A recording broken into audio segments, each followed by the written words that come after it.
India Today has access images of puja conducted by Sushant Singh Rajput and his family members. The puja at Sushant's family was conducted in April 2019. The images show Sushant at the puja with his sister and brother-in-law. The actor's family now alleges a huge sum of money was withdrawn from his bank account for the puja in August 2019. Bank statements of Sushant's earlier access saw as much as 2 lakh rupees were withdrawn from his account for puja on multiple occasions. India Today spoke to the priest who conducted the puja at Sushant's Bandra home, Pandit Narayan Shastri from Nashik's Trimbakeshwar temple, who said that only one puja was conducted for Sushant's family.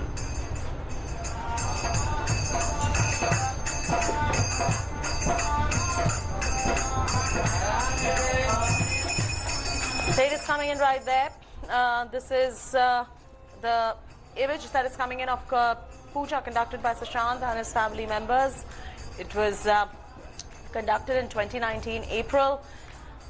The late actor's family is alleging that a lot of money was withdrawn from Sushant's bank account for the puja in 2019, and bank statements of Sushant that were accessed saw as much as 2 lakh rupees were withdrawn from Sushant's account for the puja on multiple occasions. Although the Pandit says that the puja was conducted only once, the statements show that 2 lakhs were withdrawn from Sushant's account on multiple occasions. And this is India Today also spoke to the priest who conducted puja at Sushant's Bandra house, Pandit Narayan Shastri.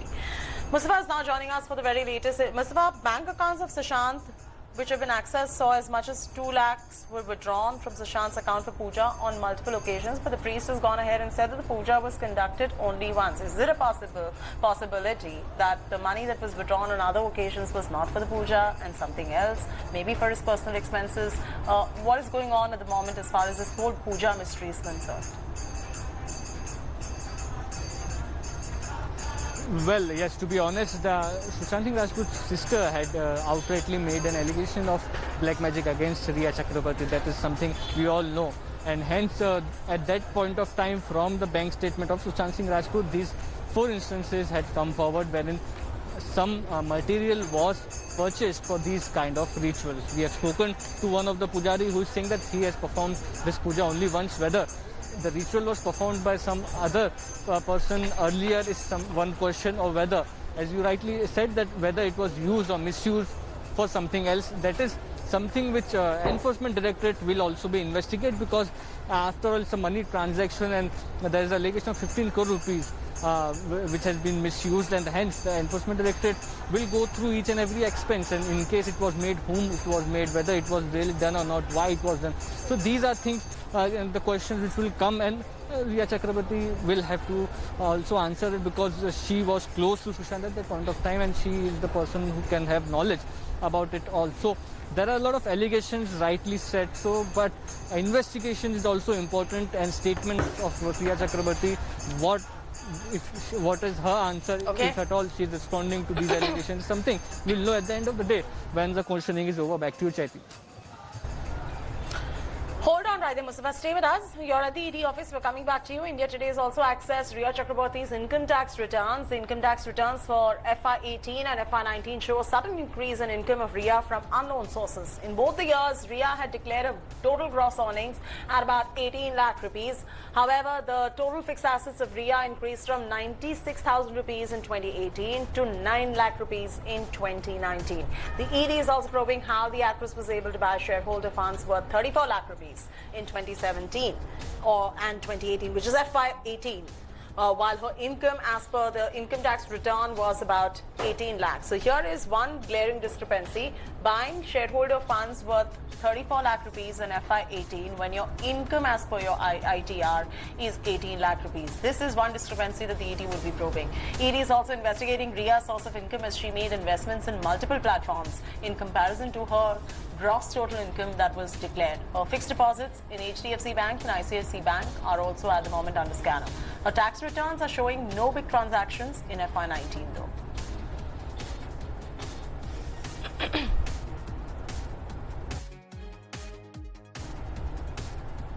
Sushant's girlfriend Riya is currently being probed by the ED for the second time in the money trail probe case. Riya is being interrogated for the second time over charges of 15 crore rupees theft that were filed by Sushant Singh Rajput's family. Riya was accompanied by her brother Shovik and father Indrajit, who are also going to be questioned, I beg your pardon, by the ED. In fact, we are at India Today have exclusively accessed the question sheet prepared by the ED for Riya. Riya is going to be asked details of her investments in the past 2 years and to provide supporting documents regarding these expenses incurred from Sushant's account and sudden cash flow in 2 accounts. She's also going to be questioned on the firms where she, her brother Shovik and Sushant were directors. Sushant's business manager Shruti Modi is also at the ED office for the second round of questioning. Sources say that CBI will be recording Sushant's father KK Singh and other family members' statements today. Singh has accused Riya of abetment to suicide. Mustafa is joining us live. Mustafa, as per the ITR records and vis-a-vis the ITR returns that were filed and the investments that she has made in one particular year, the math surely does not add up, and this is even for a layperson to tell that the math is not adding up. So here is a glaring discrepancy. Perhaps she would be pro, perhaps she is supporting documents. It's for her and the ED to figure it out, and we'll bring that report. But as far as the allegation of 15 crore rupees money laundering charge is concerned, that is a big charge, and that is something that perhaps is going to be the deciding factor in the questioning by ED. Where does that stand?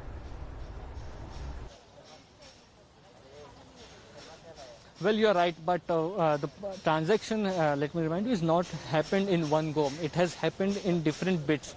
So the sources, see, the point is that the undeclared sources from where Riya's source of income may have increased can be one angle which will be probed, because at the end of the day what the ED is investigating is money laundering. So in fact, if there was some investment which were made through some companies and then it was it was deposited in the account of people who are accused in this case, so that is something which the enforcement directorate is really looking at. Prima facie, Mumbai police has investigated the account details of Sushant Singh Rajput. According to them, there was no such big transaction of 15 crore which had taken place. Now the enforcement directorate is probing the same angle. They are going to each and every account details and evidences which are available on record. So it will not be an easy task for the enforcement directorate to prove that there are 15 crore rupees and something. But yes, they are surely investigating and inquiring about it, and hence Riya Chakraborty is present at this point of time, and she was also asked to carry relevant documents which she is claiming that she had made her own expenses while she was with Sushant. So all these bills have also been called from Riya Chakraborty, and it will be submitted to enforcement directorate. So they are, we can say, on the direction of finding it out. As the investigation progresses, we'll get step-by-step details as to whether this money has been misused or not. Back to you. Yes, absolutely. Mustafa, you're right there. You know, let the investigation get done with. The ED will provide these details, and we'll continue updating you on facts as they stand without any fiction whatsoever. Amidst the ugly political war between Maharashtra government and Bihar government over the death probe of Sushant Singh Rajput's case, Shiv Sena MP Sanjay Raut has now made an unsavory dig against late actor Sushant Singh Rajput. Raut, in an explosive claim in his mouthpiece Samna, said that Sushant was not in good terms with his father, and what was going on with his family in Patna also needs to be probed. Raut said that all was not well between Sushant and his father. Raut's distasteful comment did not go well with Sushant's family. Sushant's cousin Neeraj, who is a BJP MLA, has threatened to file a defamation case against Raut. The JDU too slammed the Sena MP for personal attack on the late actor. उन्होंने कहा आपने कि उनके पिता से सुशांत सिंह राजपूत का जमता नहीं था, आपने ये लिखा है। ये मेरी जानकारी और ये सच। उनके फैमिली में क्या चल रहा था वो भी एक जांच का, वो बिहार में था। कितने बार सुशांत अपने पिता को मिलने गया था पटना में। आप देखिए, उतना आप प्यार, जो आपको शौक, हाँ, सदमा, ये सब शब्द मैंने देखे हैं उनके। मुझे संवेदना है पिता के बारे में, लेकिन बहुत सी बातें ऐसी है जो सच अब सामने आएगा। इससे डर से कोई इस प्रकार से जांच को गुमराह करने की कोशिश क्या कोई कर रहा है? अगर है तो मुंबई पुलिस ये षड्यंत्र को पर्दाफाश कर देंगे। कि जिस तरह का वो एक फुहर वाला बयान दे रहे हैं, एक संवेदनशील मैटर में एक फुहरपनी कर रहे हैं, राज्यसभा सांसद हैं, एक अखबार की एडिटर है, और इस तरह का हल्का बयान उनको कम से कम नहीं देना चाहिए। उनको तो शर्म आना चाहिए और उनको माफी मांगनी चाहिए। इतना माने आघात पहुंचाने वाला बयान, जहां करोड़ों फैंस उनको सराह रहे हैं, उनके पिताजी को, एक बुजुर्ग आदमी पर इस तरह का माने शर्मनाक आरोप लगाना, ये काफी निंदनीय है। और जरूरत पड़ी तो मैं मानहानि का मुकदमा करूंगा संजय राउत जी पर। संजय रावत जी एक राज्यसभा के सदस्य हैं और सामना के संपादक भी हैं और सच का सामना से करने से भागते हैं। ये बिल्कुल जो बयान आ रहा है, ये पूरे जांच को डाइवर्ट करने के लिए ऐसा बयान, बेतुका बयान आ रहा है। सुशांत सिंह राजपूत के पिता के बारे में कहना कि 2 शादी किए हैं इसलिए सुशांत सिंह नाराज थे, और इस तरह का भाषा, ये बिल्कुल ही डिरेल हो चुके हैं। ये मानसिक रूप से ही व्यक्ति जो है वो ऐसा बयान दे सकते हैं। संजय राउत ने जो कुछ भी कहा है अपने आका को खुश करने के लिए ही कहा है, लेकिन एक बात साफ है कि कानून से ऊपर कोई नहीं है। अगर सुशांत सिंह राजपूत की मौत की गुत्थियां सुलझाने में मुंबई पुलिस अब तक असफल रही है, तो नतीजों को जानने का हक देश को है, और इस दिशा में उन्हें व्यक्तिगत आरोप प्रत्यारोप के बजाय सीबीआई को मदद करनी चाहिए। Meanwhile, after the row erupted over Rao's distasteful statement against Sushant's father, Rao told India Today that he still stands by his family feud remark. तो बात ऐसी है कि अब उसकी जो मौत हुई है, सुसाइड है, तो उसे बहुत से एंगल है उसमें, इतने एंगल उसमें आते हैं, और फैमिली के उसके लोगों ने कुछ अलग तरह से कोई बातें सामने रखी है। तो मैंने कहा कि ठीक है, मुंबई के पुलिस के ऊपर आप अगर शंका व्यक्त करते हो कि वो ठीक से जांच नहीं कर पाते, ऐसे कैसे आप बोल सकते हो? मुंबई पुलिस वर्ल्ड की बेस्ट पुलिस है, प्रोफेशनल पुलिस है। अगर आपके पास कोई जानकारी है तो मुंबई पुलिस उस बारे में जांच नहीं कर रही है, तो आप जाकर मुंबई पुलिस को बताइए, आपको पूरा अधिकार है फैमिली के मेंबर होने के नाते। सामने में जो जानकारी आपने लिखी है कि परिवार में जीवो, मैंने कहा है कि फैमिली में भी उसका अगर सब कुछ ठीक होता तो फैमिली के लोग उसके साथ आकर बैठते, पिताजी आते, उनकी बहनें आते, सब कुछ आते, लेकिन जो बातें सामने आ रही है ऑन रिकॉर्ड है, तो बोले सभी मामलों के उनके परिवार के साथ उसके रिश्ते कैसे थे, क्या उस वजह से वो डिप्रेशन में था, कुछ ठीक नहीं चल रहा था फैमिली के साथ, उसकी भी जांच आप करनी चाहिए, सबकी जांच करनी चाहिए और करते रहिए। पुलिस करेगी, पुलिस उसको न्याय देगी, मुंबई की पुलिस ही उसको न्याय देगी। India Today has also spoken exclusively to Sushant's former assistant Sabir Ahmed. He worked for Sushant between 2017 and 2019, so that's 2 years. He said that Sushant had a good heart, and according to him, he never appeared to be a depressed person. However, we'd like to say diagnosing depression is best left to a doctor. Listen in. देखिए, उनके साथ तो काफी time बीता है उनके साथ में, जो 24/7 उनके साथ रहता था, बहुत अच्छे थे वो, सबके साथ बहुत अच्छे रिश्ते उनका थे, वो काम भी उनका बहुत अच्छा खासा चल रहा था, कभी कुछ इतना प्रॉब्लम दिखा नहीं। अगर वो उनका अंदर से कुछ रहेगा तो पता नहीं। और जब मैं आया वहाँ से, तो आने के बाद फिर जाने की कोशिश की, लेकिन जा नहीं पाया। जब भी मैं जाने की कोशिश किया था तो यहाँ रिया आ गई तब तक। अच्छा। और रिया आने के बाद उनसे कांटेक्ट नहीं हो पाया, तो मेरा स्टाफ से कांटेक्ट हुआ, तो स्टाफ ने ये बोला कि रिया बोली कि ये पुराना वाला स्टाफ को नहीं लेना है करके, वो लोग अपने हिसाब से स्टाफ भर रहे थे करके। सेट पे ऐसे कुछ डांट वाट नहीं पड़ी सर से कभी, क्योंकि उनका हर काम परफेक्ट, कभी कुछ अगर कुछ इधर उधर हो गया तो सर समझा देते थे। वो अगर डांटते थे तो भी वो, क्योंकि ऐसे नजर में नहीं आता था कि सर हमको डांट रहे, क्योंकि वो सीख मिलती थी ना, समझाते थे वो कि कुछ ये ऐसा नहीं वैसे होता है, तो समझाते थे ये सब चीज। Welcome back. Heavy rains continue to lash Kerala since the past 3 days. A red alert has been sounded off for 6 districts of Kerala. This is coming in as the massive landslide that occurred in Idukki district has so far killed 43 people, with 17 more bodies retrieved from the debris since Friday. Days after settlements of estate workers were swept away by devastating landslides at Idukki's district's Petimudi, rescue operations by NDRF, fire and the police department personnel continue to recover bodies of more people feared trapped in the landslide. While 12 people were rescued, 43 bodies were found Meanwhile, opening of shutters of dams across rivers has led to a rise in water levels in rivers and streams in central Kerala, aggravating the flood situation.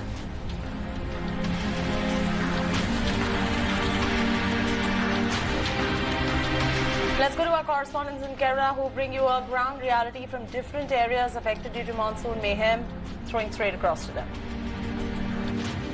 We are right now in Pettimudi, which is actually a plantation settlement deep inside the Iravikulam National Park, part of the Western Ghats. And as you can see here, this is where the tragic incident that claimed the lives of 43 people has happened. Unfortunately, over 25 are still missing because the efforts are still being made to try and trace, try and locate those people. So to give you a picture of what actually has happened here, this is actually a tea plantation area, and towards either side you can see it's mostly the tea plantation and the tribal settlement and small huts of these people who are actually working in this plantation. So the hill seems to have just collapsed, just come down all the way from the right side of your frame, because I believe you can actually see here. So that is where the hill has broken off from. One part of the hill has completely collapsed. It came sliding down, washing everything in its path. So you can see here, this wasn't the actual landscape over here. This was also a tea plantation area or a normal plantation thing. But unfortunately, after this landslide happened, this whole area was washed away, and we believe there weren't much houses towards this side. But if you just look a little towards the left side of the frame, I'll just change your frame for that. So this is where most of the houses were there. So you can actually see there are a few houses which are partially damaged, or we can say that half of them are actually submerged in this mud and rock. So those people managed to survive, those people managed to escape, but it was the people and houses towards this area that you see which has taken the toll of this particular landslide. So I believe at that end you can actually see a lot of tangled metal, and that's mostly the vehicles which were damaged, because I was told that most of the people who are actually living here, they actually own some kind of a jeep or something, because that is the best suited vehicle for this kind of terrain. And those vehicles have been completely damaged. It has been completely washed away, if I can say. And most of the bodies were recovered from those areas, and the houses were completely wiped out. And we must still wait and see what is going to be the actual extent of the damage. So as I just mentioned earlier, as of now, the death toll is at 43. The official confirmation is that 43 people have lost their life, unfortunately, and around 25, 27 are still reported missing. So that is why the NDRF and the other rescue operators are actually trying their best to locate these bodies here at the moment, and this is what the situation looks like at the moment. With camera person Tinku Rajshekharan, Gopi Krishnan in Munnar for India Today. So what is the actual situation here at the moment? I can see a lot of activity happening as in terms of trying to rescue or just identify these people. What is the actual death toll at the moment? As per the knowledge, 82 persons have been lived here. Out of 82, 12 people have survived from that point. Then 70 people have been missed. Out of 70, 43 persons dead bodies have been found by last evening. Balance 27 is there, and we are searching for that 27 people. For that, we have changed our strategy from today. That means we have splitted the searching team. And we asked, or we suggested them to go through the forest area also, because this river is going through forest area, and already 5 people's dead bodies have been recovered from that area only. The 2020 monsoons have also created mayhem in Kerala. We're right now in Kottayam. Manargad in Kottayam has been affected. There was a car and a driver that was washed off in Manargad. People are being evacuated from their houses.